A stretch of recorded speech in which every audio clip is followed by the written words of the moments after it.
ኢትዮጵያ ወደ ፍርድ ቤት ልትሄድ ነው። አበዳሪዎቿ ዕዳችንን ክፈይን፣ ካልሆነ በችሎት አስገድደን እናስከፍልሻለን እያሉ ነው። በተለይም የግል አበዳሪዎች ናቸው የኢትዮጵያን ጉዳይ ወደ ፍርድ ቤት ይዘውት የሄዱት። በዓለም ዙሪያ እንደ ኢትዮጵያ ያሉ ድሃ ሀገራት በአበዳሪዎች ከፍተኛ ጫና እያረፈባቸው ነው። የኢትዮጵያ ደግሞ ዓለም በሙሉ የሚከታተለው ነው። የኢትዮጵያን ያህል 100 በላይ ሚሊዮን ሕዝብ ይዞ በዕዳ ጫና ውስጥ ያለ፣ የዕዳ ጫናው እንዲስተካከልለት እየጠየቀ ያለ፣ ምናልባትም ደግሞ የዕዳ ጫናው በአግባቡ ባይስተካከልለትና ባይቃለልለት አደጋ ውስጥ የሚወድቅ ለሌሎችም የሚተርፍ ተብሎ ዓለም ሙሉ በትኩረት እየተከታተለው ነው።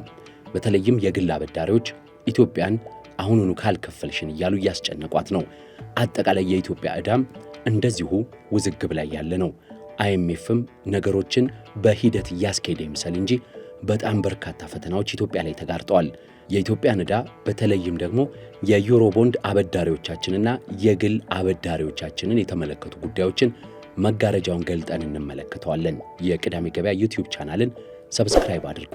ትኩስ ትንታኔዎቻችን እንዲደርሷችሁ የደወል ምልክቱን ይጫኑ። ቅዳሜ ገበያ። ኢትዮጵያ የዕዳ ጫና ውስጥ ናት የሚለው ነገር አዲስ አይደለም። በ1983 መንግስት ሲለወጥ ያችም ኢኮኖሚ ሆና ኢትዮጵያ ከፍተኛ የዕዳ ጫና ውስጥ ነበረች። በወቅቱ ስልጣን የያዘው ኃይል ባዶ ካዝና መረከቡን ገለጸ። ይህ አባባል ደግሞ የ1966ቱን አብዮትም ያስታወሰ ነበር። በወቅቱ ስልጣኑን በመፈንቅለ መንግስት የተቆጣጠረው አዲሱ የደርግ መንግስት ምንም ገንዘብ ግምጃ ቤት አልተገኘም ብሎ ነበር። አገሪቱ ግን ያኔ ከ50 ዓመት በፊት ገደማ በዕዳ ስሟ ስለመጠራቷ አንድም የሚያስታውስ ሰው ያለ አይመስለኝም። ወቅቱን የሚያስታውሱ ፖለቲከኞች ደርግ የንጉሱ መንግስት የመሳሪያ ዕዳ እንኳን አለበት እንዳይል ንጉሱ ለዘመናዊ ጦር መሳሪያ መግዣ ለአሜሪካ የከፈሉት ገንዘብ እዛው መቅረቱ የሚታወቅ ሐቅ ነበር። ይህንንም በእርግጥ መንግስቱ ኃይለማርያምም ሲናገሩ ተሰምቷል። የሆነ ሆኖ በተራው ባዶ ካዝናን የተረከብኩት ያለው ኢህአዴግም ሀገሪቱ በጦር መሳሪያ ግዥና ሌሎች ዕዳዎች ተዘፍቃለች ሲል አሳወቀ። ይሄ ወደ እውነት የተጠጋ ነው። ሀገሪቱ እንድታገግም ከፈለጋችሁም ዕዳዋን ሰርዙላት ሲል ሀያላን መንግስትን መማፀን ጀመረ። የኢህአዴግ መንግስት ከፍተኛ ስረዛም በወቅቱ ማግኘቱ ይጠቀሳል።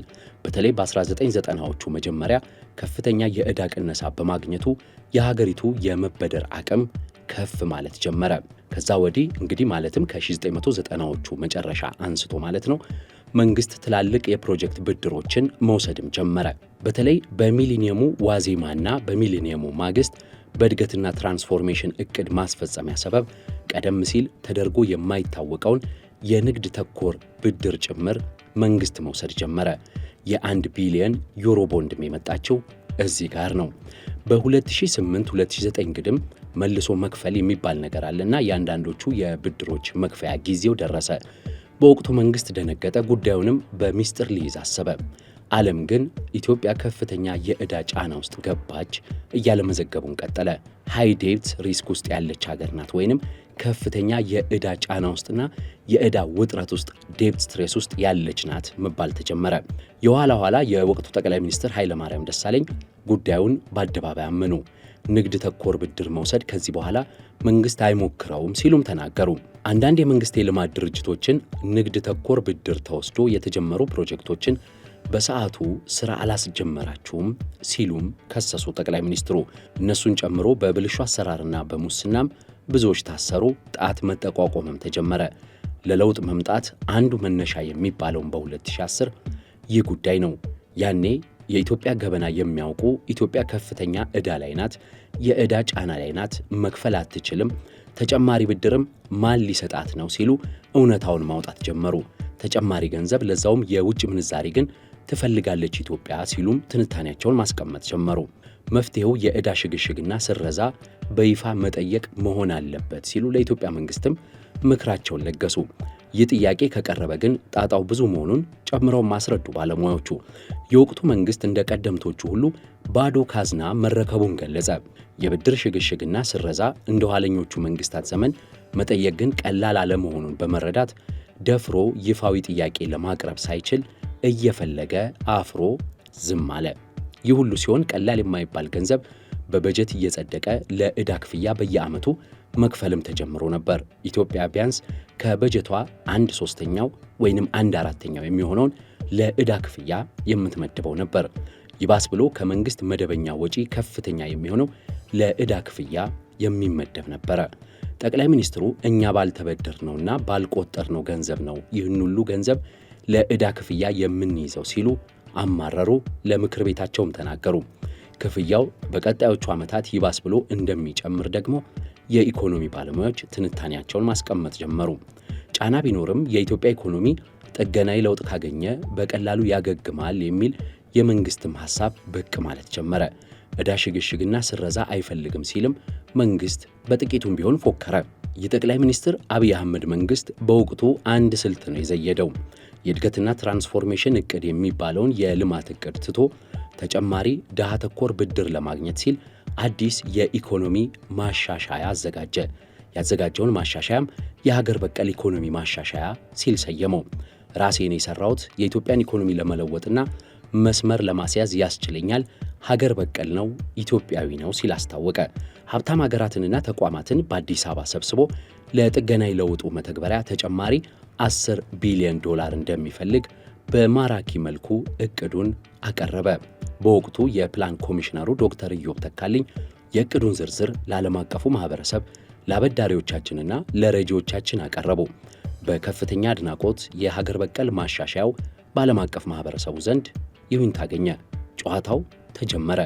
ነገር ግን የኮቪድ-19 የሚባለው ወረርሽኝ የኢትዮጵያን ኢኮኖሚም የዓለምን ኢኮኖሚም ክፉኛ አደጋ ውስጥ ጣለው።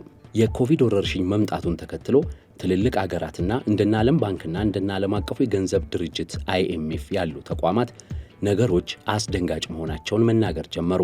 በተለይም የድሃ ሀገራትና ህዝቦቻቸው ነገር ያሳስባል በማለት እና ዓለም ባንክና እና IMF ባለጸጋ ሀገራትን ተማጸኑ፣ ማሳሰብም ጀመሩ።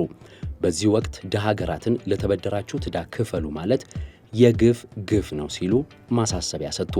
ከዛ አለፍ ሲል ግን እስከዛሬ እነሱን ከመቀመቅ ይወጣሉ ብለን ስንት ሀብት አፍስሰን ትንሽ ተስፋ ሲታይ ልፋታችንን ከንቱ ሊወስደው የሚችል ነው የኮቪድ ወረርሽኝና ከኮቪድ ጋር ተያይዞ የሚመጣው ጦስ ወደ ነበሩበት የባሰ ድህነት አረንቋም ሊዘፍቃቸው ነው በሚል የቡድን 20 አባል ሀገራት መላ እንዲመቱ መወትወት ጀመሩ። ዕዳ አሸጋሽጉላቸው ሲሉ አክለው ተማጸኑ። ያኔ የኢትዮጵያ መንግስት ምንም አላለም። ነገር ግን በውስጡ ደስተኛ ነበረ።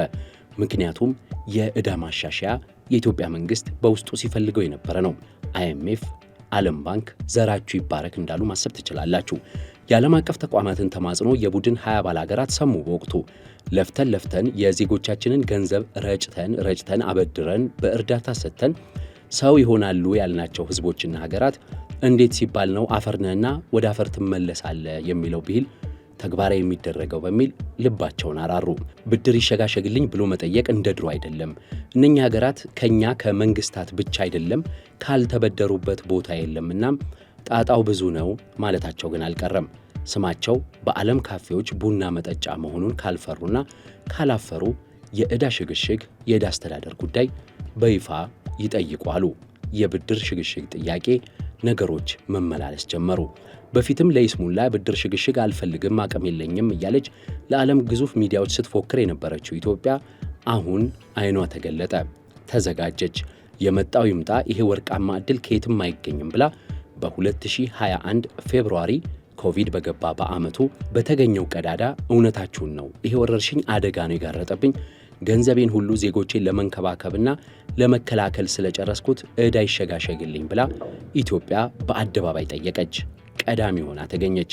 እድሉ ከተሰጣቸው ወደ 73 ከሚሆኑ የድሃ ሀገራት ሁሉ ቀድማ የዕዳ ሽግሽግ በመጠየቅ ኢትዮጵያ ቀዳሚዋ ነበረች። በነገራችን ላይ ኢትዮጵያን ተከትሎ የመጣው ይምጣ ሲሉ እንደኛ ሰበብ ሲፈልጉ የነበሩ 3 የአፍሪካ ሀገራት ቻድ፣ ጋናና ዛምቢያም ሲፈሩ ሲቸሩ ወደ አደባባይ ወጡ።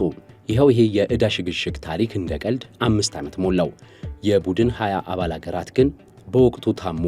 እስካሁን የዕዳ ሽግሽጉን ሳያደርጉ በድርድር ሰበብ ሀገራቱን እያዳከሙ ነው ተብሎም በከፍተኛ ደረጃ ትችት ተሰነዘረባቸው። የኢትዮጵያ ሲቀር ሌሎቹ መስመር ይዟል ወይም ሂደቱ ተገባዷል ነው የሚባለው። የኛ የኢትዮጵያውያኑ ግን በሰሜኑ ግጭትና ባለው አዝጋሚ የድርድር ጉዞ የዕዳ ሽግሽጉ መጨረሻ እስካሁን ተናፋቂ እስከሆነ አለ። ይባስ ብሎ እንደነ ቻይና ያሉ ዋና ዋና አበዳሪዎቻችን በኢትዮጵያ የሚጨክን አንጀት የለንም ሲሉ የድርድር ኮሚቴውን እኛ በሊቀመንበርነት እንመራዋለን ብለው ከሌላኛዋ ወዳጃችን ፈረንሳይ ጋር ተጣመሩ። የኢትዮጵያን የድርድር ሁኔታ የሚመሩት እንግዲህ IMF እና አጋሮቻቸው ፈረንሳይና ቻይና ናቸው። ቅድመ ሁኔታ አስቀመጡ። የተፈራው አልቀረም። እነ ቻይና እንዲህ አሉ፣ በእናንተ የሚጨክን አንጀት የለንም፣ ጠቃሚ መክፈያ ጊዜ ማሸጋሸጊያ እንሰጣለን። ነገር ግን የምትከፍሉት ቸግሯችሁ አይደለም ወይ ዕዳ ክፍያ የጠየቃችሁት? ስለዚህ የግል አበዳሪዎች የሰጧችሁንም ብድር እንዲሸጋሸግ መደራደር አለባችሁ ብለው ደመደሙ። አሊያ ደግሞ ከሞኝ ደጃፍ ሞፈር ይቆረጣል እንዲሉ እኛ በሰጠነው የዕዳ ክፍያ እፎይታና ማሸጋሸግ ሂደት በአውሮፓና በአሜሪካ ለሚንፈላሰሱ የዩሮ ቦንድ ከበርቴዎች መክፈልን እንዳታስቡት ብለው አስጠነቀቁ። ከነሱም ጋር ተደራደሩ ተባለ። ስለዚህ መንግስት የዩሮ ቦንድ ዕዳውን መክፈል ከነበረበት አሁን 2 ዓመት አለፈ። ኢትዮጵያም ዲፎልት አደረገች ወይንም ዕዳ መክፈል ያቃታት ሀገር ሆነች ተብሎ በተለያዩ መገናኛ ብዙሃን ተዘገበ። እንዲያም ሆኖ መንግስት የግል አበዳሪዎችን የመክፈያ ጊዜ እፎይታ ስጡኝ አለ። እስከ ፈረንጆቹ አቆጣጠር 2029 የዕዳ መክፈያ ጊዜ ይራዘም ብሎ ጠየቀ።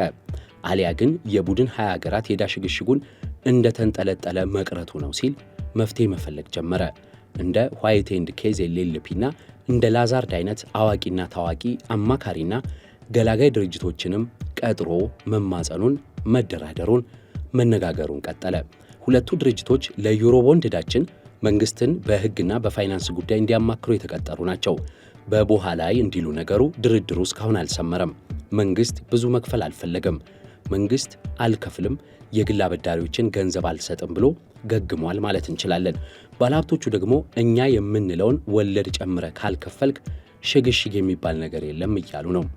ከሰን ዶላራችንን እንቀበላለን ብለው ወደ ፍርድ ቤት ሄደዋል እየተባለም ከሰሞኑ ተሰምቷል።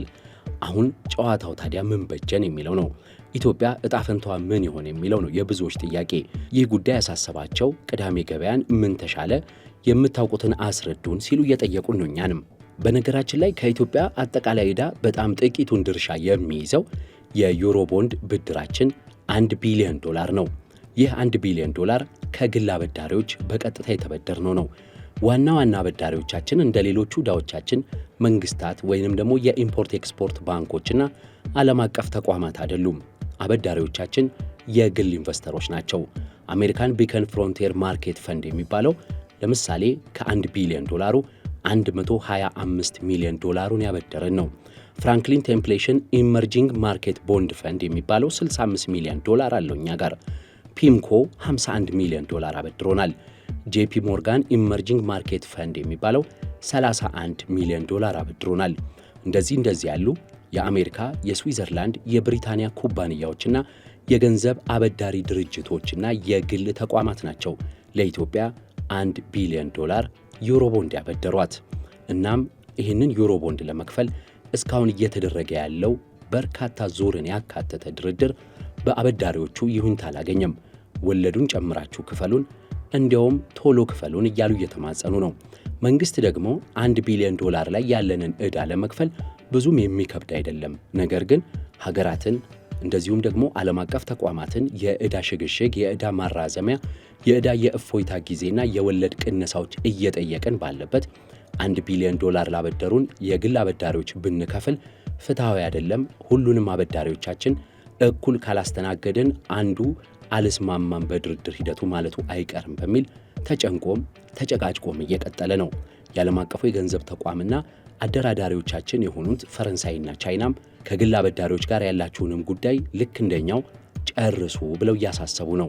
የኢትዮጵያ ዋና ዋና ዕዳዎች ያሉት በዓለም ባንክ፣ በአፍሪካ ልማት ባንክ፣ በነ IMF በኩል ነው። ከዛ በተጨማሪ ደግሞ በግል ሀገራት ሲሰላ $12.4 ቢሊዮን በላይ ከግል የተበደርነው ነው። ከዚህ ውስጥ ትልቁ የቻይና መንግስት ነው። የቻይና መንግስት በቻይና ኤግዚም ባንክና በቻይና ልማት ባንክ በኩል በቢሊዮን ዶላሮች አበድሮናል። ሳውዲ አረቢያ እና ሌሎች የፓሪስ ክለብ አባል የሆኑ በርካታ ሀገራትም ለኢትዮጵያ ሰፊ ብድር ሰጥተዋል። አሁን የኢትዮጵያ የዕዳ ሁኔታና የድርድሩ ሁኔታ ገና እስከ መጪው ጥቅምት የሚዘልቅ የሚቀጥል ነው። ድርድሩ ካልተቋጨ ኢትዮጵያ አደገኛ ሁኔታ ውስጥ ልትገባ ትችላለች። IMF ከሰሞኑን የሰጠው መልካም ዜናና የኢትዮጵያ ኢኮኖሚ መሻሻልን በበጎ አየዋለሁ፣ የሚለቀቅላትንም ገንዘብ 2 ዙሩን አንዴ ይለቃለሁ ብሎ ሐሳብ መስጠቱ በበጎ የሚታይ አድርገው በርካታ ኢኮኖሚ ባለሙያዎች ያነሳሉ። ነገር ግን እስካሁን መፍትሄ አልተቀመጠም። የኢትዮጵያ ኢኮኖሚ እንቅስቃሴ አበረታች ነው። የዋጋ ግሽበት መረጋጋት አለው። የዶላር የምንዛሪ ተመኑ በገበያ የመተመን እንቅስቃሴው ጥሩ እየሄደ ነው ቢሉም በዛው ልክ መሰረታዊ ክፍያዎች፣ የኤሌክትሪክ፣ የቴሌኮም፣ የባንኪንግ ሴክተር፣ የውሃ አገልግሎት፣ የግብር ጉዳይ እነዚህ ላይ አሁንም ብር መጨመር አለባችሁ፣ ክፍያ ማደግ አለበት፣ ግብር መስፋት አለበት የሚለው የኢትዮጵያን ኢኮኖሚ የሚያስጨንቅ ድሃውን ማህበረሰብ የሚጎዳ ሊሆን ይችላል። ድጎማዎች በነዳጅ፣ በማዳበሪያ፣ በመሰረታዊ አገልግሎቶች ይነሱ የሚለው የአበዳሪዎችም ጥያቄ መንግስትንም ህዝቡንም የሚያስጨንቅ ነው። በእርግጥ በዚህ ዙሪያ አንድ የምነግራችሁ ሀቅ አለ። የኢትዮጵያ መንግስት በተቻለው መጠን የዕዳ ሽግሽግና አስተዳደሩ ዜጎችን በማይጎዳ መልኩ ይሁንልኝ ብሎ ደጋግሞ እየተከራከረ ነው። አንዳንድ የተደራዳሪዎቻችንና የአበዳሪዎቻችንን ጥያቄዎችም የሚዘገዩበትና ያልተቀበለበት ምክንያት በዚሁ በድርድር ሂደቱ ላይ የኢትዮጵያ መንግስት በሚያነሳው ቅሬታና የኢትዮጵያ መንግስት ህዝቡ ይጎዳል ብሎ በሚያነሳው ጉዳይ ላይ ነው። ነገር ግን የኢትዮጵያ ዕዳ እየተከመረ ሄዶ ሌላ ቅርቃር ውስጥ ከመግባታችን በፊት መፍትሄ መፈለግ የግድ ነው። በተለይም የግል አበዳሪዎች የዩሮ ቦንድ ጉዳይ ለአጠቃላይ የዕዳ ጉዳያችን ትልቅ ማነቆ ሆኖ እስካሁንም እየታየ ነው። ጉዳዩ ወደ ፍርድ ቤት ሄዷል። ወዴት ያመራል የሚለውን የምናየው ነው። ስለ ኢትዮጵያ ዕዳውን ተከትሎ ስለሚደረጉ ድርድሮችና በኢትዮጵያ ኢኮኖሚ ላይ በዋጋ ግሽበቱ፣ በመሰረታዊ ሸቀጦች የዋጋ ንረትና በድጎማዎች መነሳት ዙሪያ ሐሳቦች ካሏቸው አካፍሉን። የቅዳሜ ገበያ የዩቲዩብ ቻናል ይከታተሉ። ትኩስ ትንታኔዎቻችን ለማድመጥ የደወል ምልክቱን ተጫኑ። ቅዳሜ ገበያ